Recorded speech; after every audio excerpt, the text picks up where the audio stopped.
Hello everyone, I'm Grace Chadwick, and the reason I'm making this video is to help people like you and me who know very little about the subject in general but want to help fight human trafficking, a really good cause to get behind.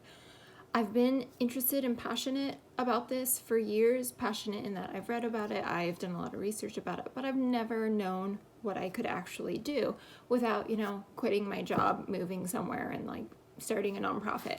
So just a couple different organizations we can get behind, we can support, and we can still live our lives, okay? So the first one is called Restore Innocence. It's local out of Colorado Springs, Colorado.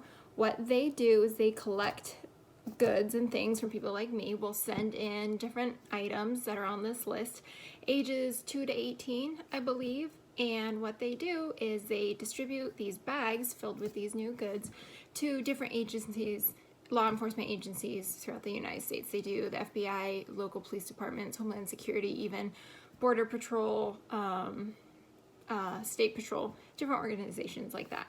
So the reason for these bags is a lot of times when victims are intercepted by the police, they have very little on them. They have next to nothing, maybe a phone, maybe their clothes. A lot of times their clothes are confiscated for evidence anyway. So what these bags do is they help bridge the gap, a little trust gap between the victim and the law enforcement that they are dealing with, but it also gives them a little bit of dignity, something that's theirs, something that's new, something that's safe feeling. Couple different things on the list.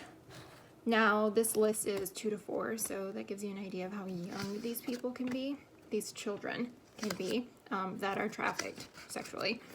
Toddler bags, ages 2 to 4, things like kid shampoo and conditioner, kids toothpaste, baby wipes, age appropriate toys.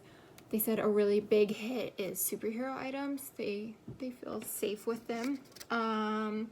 Clothing, nothing like XOXO, love, anything. It has to be very mellow, very child appropriate. For the 13 plus female list of things that are appropriate, they said things like bandages, journals, and pen. Again, very kind of gender neutral. Plain clothing are good things to include. Okay. Oh, and another one was huggable bear, like stuffed animals, for all ages. I guess that's a comforting thing. The next organization I did is called Polaris Project. Now, I've heard of Polaris Project for years, but I didn't actually know what they do. So with a little bit of research, I found they systematically break down human trafficking data, and they categorize it. And they do this so that different agencies that fight human trafficking know how to profile appropriately. So Polaris Project has identified up to 25 different distinct business model types. Massage parlors, explicit massage parlors, hair salons, waxing services, different escort services, things like that, kind of business models that cloak over these explicit human trafficking dealings. So just a couple different things I'm going to run through that they have published for you and me to know. Top 5 access points for help. So that's going to be friends and family, law enforcement, criminal justice, health services, mobile apps and social media, and child welfare systems. The top 5 risk factors and vulnerabilities are substance abuse, runaways, migration and relocation, unstable housing, and mental health concerns.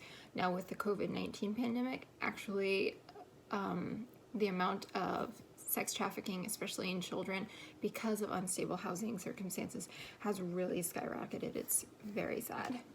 And then top 5 recruitment factors, that's going to be intimate partner and marriage and prostitution. So again, a young girl meeting someone, he poses as her boyfriend for a couple months. Once he gains her trust, he starts pimping her out.